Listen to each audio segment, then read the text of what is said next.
Go fruit yourself.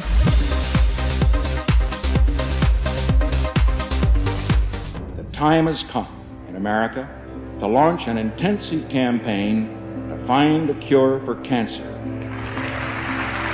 Our recovery plan will invest in electronic health records. It will launch a new effort to conquer a disease that has touched the life of nearly every American by seeking a cure for cancer in our time.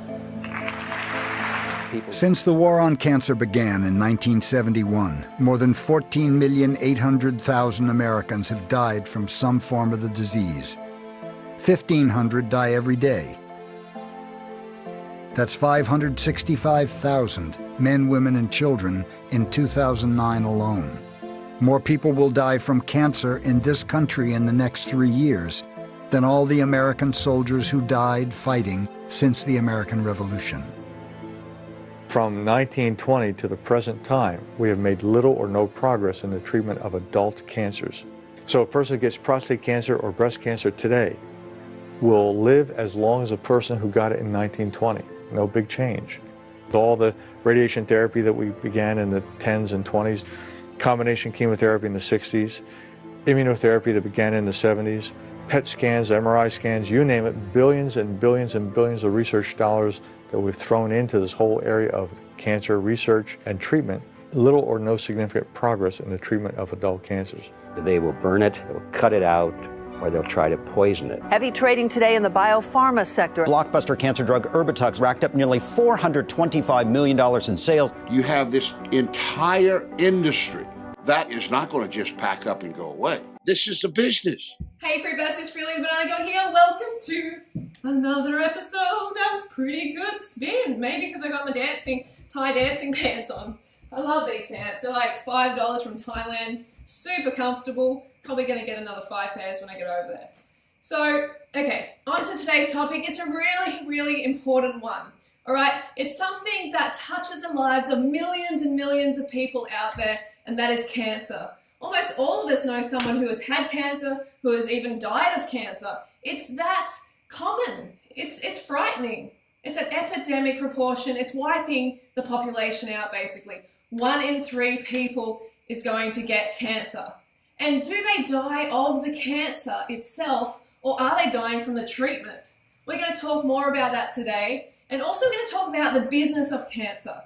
Because if you're diagnosed with cancer and you go the conventional route, then on average, you're going to spend around $50,000 on treatments. $50,000, it's a huge amount of money. And with 1 million new cancer sufferers diagnosed every single year, that's $50 billion injected into the cancer industry.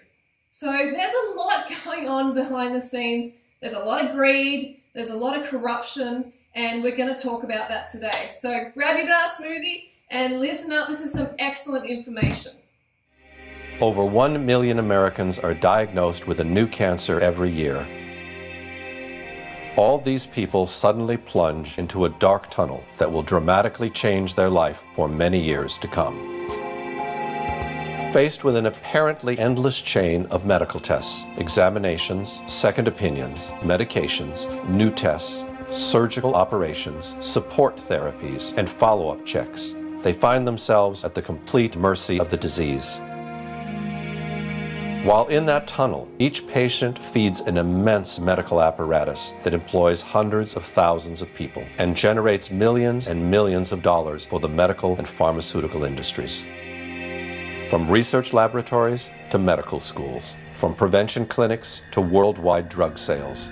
Today, the cancer medical apparatus is so large and expensive that it needs its patients in order to survive. Okay, it seems crazy to me. I don't know, does it seem crazy to you that we keep doing the same thing over and over and over again and expecting a different result? We keep using the same conventional model over and over, but hey, it's not working. With a success rate of about 2 to 3%, why do we keep using it? There's a very good reason. I'll never forget walking into the hospital that day. My father's cancer had spread. There was nothing they could do but give him 6 months to live and send him home to die. I remember the doctor well. He was a kind man with a difficult job.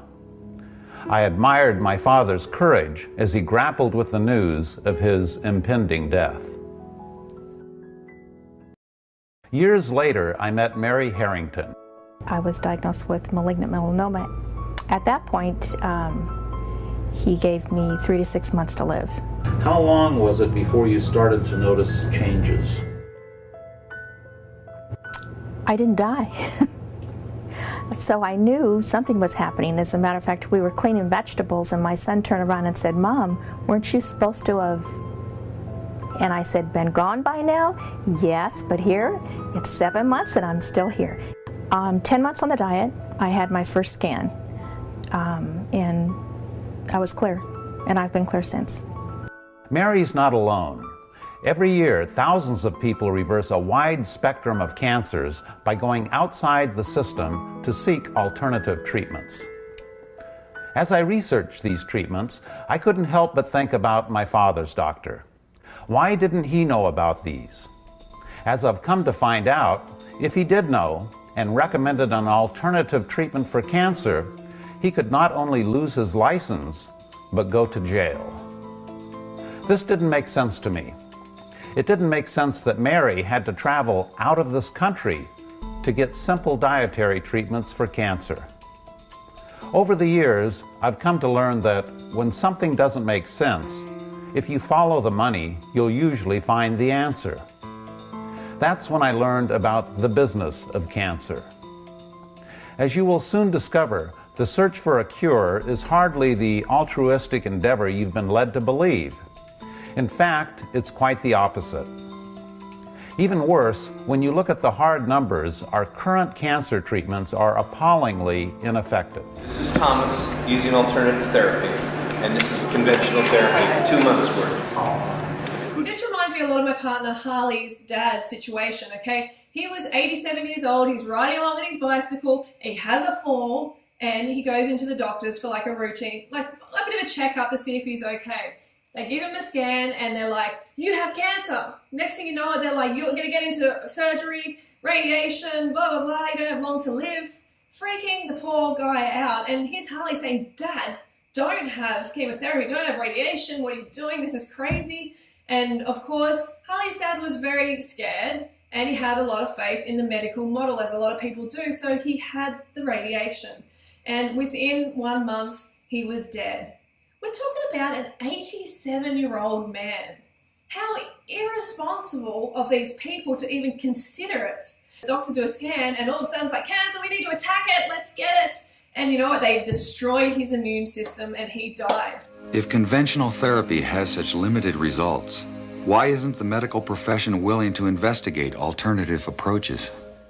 The answer to this question may be found in some historic events that took place almost a century ago, when official medicine finally managed to gain the upper hand on the so-called empirical doctors, who cured patients with herbs and natural remedies.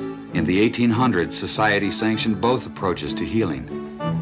Patients had a choice of using either doctors, called allopaths, or natural healers, called empirics or homeopaths. The two groups waged a bitter philosophical debate. The allopathic doctors called their approach heroic medicine. They believed the physician must aggressively drive disease from the body. The allopaths used 3 main techniques. They bled the body to drain out the bad humors. They gave huge doses of toxic minerals like mercury and lead to displace the original disease. They also used surgery, but it was a brutal procedure before anesthesia and infection control. Few patients were willing to have surgery. Most patients feared allopathic methods altogether. Satirists of the day remarked that with allopathic treatment, the patient died of the cure. A drug industry grew out of the booming patent medicine business. The doctors changed educational standards and licensing regulations to exclude the empirics. Soon, only AMA-approved doctors could legally practice medicine. In a brief 20 years, the AMA came to dominate medical practice. Organized Medicine launched a media campaign to associate the empirics with quacks. The code word for competition was quackery. So not only did the natural doctors get pushed out by the wealthy conventional model, But they also got blackened. Their name got blackened. They got called quacks, okay? Anyone who wasn't practicing the conventional way was a quack. The interesting thing is, you know, modern day doctors only get about 19 hours of nutritional training in their medical degree. 19 hours in the whole thing. They're doctors. They're meant to help heal people. They're meant to help, you know, help people become aware of what they're eating and the impact it has on their organism.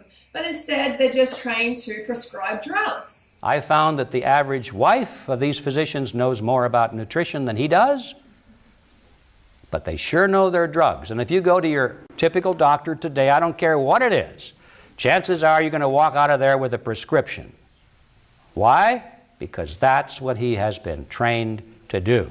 So I used to work in a medical clinic with doctors, and we'd have pharmaceutical reps come in all the time, and they would spoil the doctors. Okay, they would offer them trips and, you know, fancy equipment and all of this stuff. And then, of course, the doctors aren't going to want to recommend a healthy lifestyle to their patients, who are essentially clients, you know, because that's going to stop the flow of drugs. The companies that make up the pharmaceutical industry are among the largest corporations in the world. Together, these businesses have come to be known as Big Pharma. In 2004, their combined global sales were over $500 billion, with Pfizer and Johnson & Johnson leading the pack. In the U.S., the core of Big Pharma's immense profits is from sales of prescription medication. And since these drugs can only be prescribed by medical professionals, most of the industry's promotional and marketing activities are directed at doctors, pharmacists, and other healthcare providers. This starts out at the first day of medical school, and in many medical schools, even the incoming students that, you know, are 2 years away from seeing a patient will start to get gifts from the pharmaceutical industry. And as these students get farther along in their medical education, the interactions and the gifts escalate to free lunches, to dinners. Champagne, brunches, happy hours, New York jet tickets. No matter where you spend the money, you make money. And my boss always told me, don't worry about it. There'll always be more funding. Spend what you can. In fact, if I give you $100,000 to spend, Gene, I want you to spend $200,000. Before 1980, most clinical research was funded by the National Institutes of Health. During the 90s, most of that research got pulled out of universities and was brought to for-profit research organizations. Okay, so let's have a look at how successful conventional medicine really is. The fight against cancer, we've had this war against cancer since 1971. So let's have a look how effective it is. A cure is just around the corner has been the standard public relations pitch used to pump money into the cancer industry. The medical community has been working on a cure for well over 100 years. The war on cancer was simply a massive infusion of funds, which ended up creating a bloated and ineffective medical bureaucracy. Some of those involved in the war saw this from the very beginning.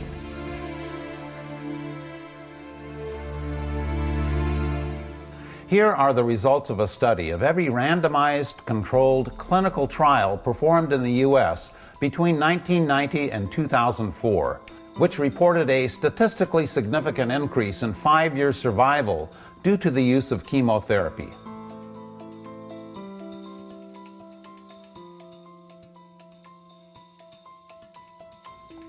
What you see are goose eggs, or near goose eggs, for all of our major cancers. The medical profession generally considers any drug with less than 30% effectiveness to be no better than a placebo. What you see from studies conducted over the last 50 years is that for our major cancers, the effectiveness of conventional treatments is far less than a sugar pill. So the effectiveness of the conventional approach is no better than a sugar pill, no better than a placebo effect, and actually bad for you because you're poisoning yourself, then we need to look elsewhere for the answer. And the answer lies in your lifestyle. Today, ABC News has gone pink across every broadcast, saluting Breast Cancer Awareness Month and the search for a cure. But tonight we're also asking about prevention, specifically which women get the least breast cancer and why. ABC's chief medical editor, Dr. Richard Besser, brings us the answer. Ask Mao Shi-Ying in the Chinese countryside.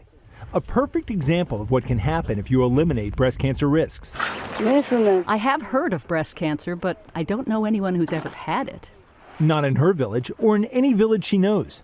Rural Chinese women like Mao have the lowest rates in the world. She eats mostly rice and vegetables, little meat, little fat, which lowers her risk. A healthy weight and exercise lower it more. So here's what it looks like to have the lowest risk in the world. But if Chinese women like Mao move to the United States, studies show that within a generation, her daughters would have the same risk as an American woman, the highest risk in the world.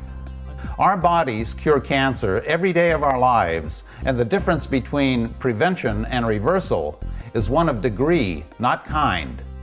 In fact, the average American has 6 bouts with serious cancers during their lifetimes. That is, they actually reversed serious cancers 6 times in their lives without even knowing it. Those with healthy immune systems don't know about the battle their bodies are waging. Those with weakened immune systems will find out about these battles in the hospital. The foundation of a good immune system is diet. A good diet enables us to reverse cancer every day of our lives. So there's a reason why the rural Chinese are having such great success with cancer and we're struggling with it, because they're eating most of the calories from a plant-based diet and they're active. There isn't really a lot to it, folks. You know, it is very simple, but the mainstream medical model doesn't want you to think that. They want you to be in fear. So then you cooperate. You get your chemo, you get your radiation, you basically do what you're told, because then you're making money for them. You're making a lot of money. There's so much money that is injected into this cancer industry, as you've seen from this video. So you need to take your health responsibility into your own hands. Your sickness is unfortunately the medical model's like wealth. They're lining their pockets while you're getting sicker and sicker and dying. So take your health responsibility into your own hands and follow a plant-based diet. It's been shown time and time again to be the healthiest way to eat, to actually reverse cancer. So before you just run in there and get all fearful and go and get the chemo or the radiation, explore a plant-based diet. You will not regret it. Now you have the knowledge, so put it into action. All right, so I hope that helped. I will see you later on in the week. Don't forget to go fruit or root yourself. I'll see you soon.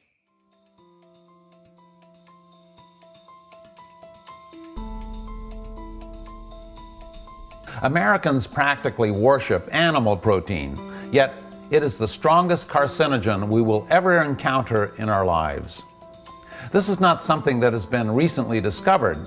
It's something that has been ignored due to our obsession with eating meat. In the 1960s, researchers in India thought by increasing animal protein, it would help cure cancer. What they found was just the opposite. In 100% of the cases, increasing the consumption of animal protein caused cancer. Cancer was only triggered with animal protein. In further experiments, they found that regardless of how many carcinogens entered the body, the development of cancer was totally dependent on how much animal protein was consumed. In other words, the consumption of animal protein makes us more susceptible to cancer. This is one reason why populations such as the Okinawans and other groups who eat plant-based diets have much lower cancer rates.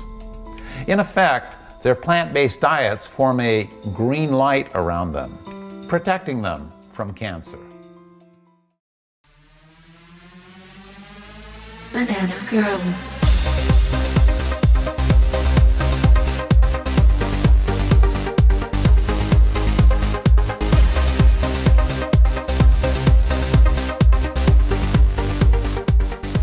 Go fruit yourself.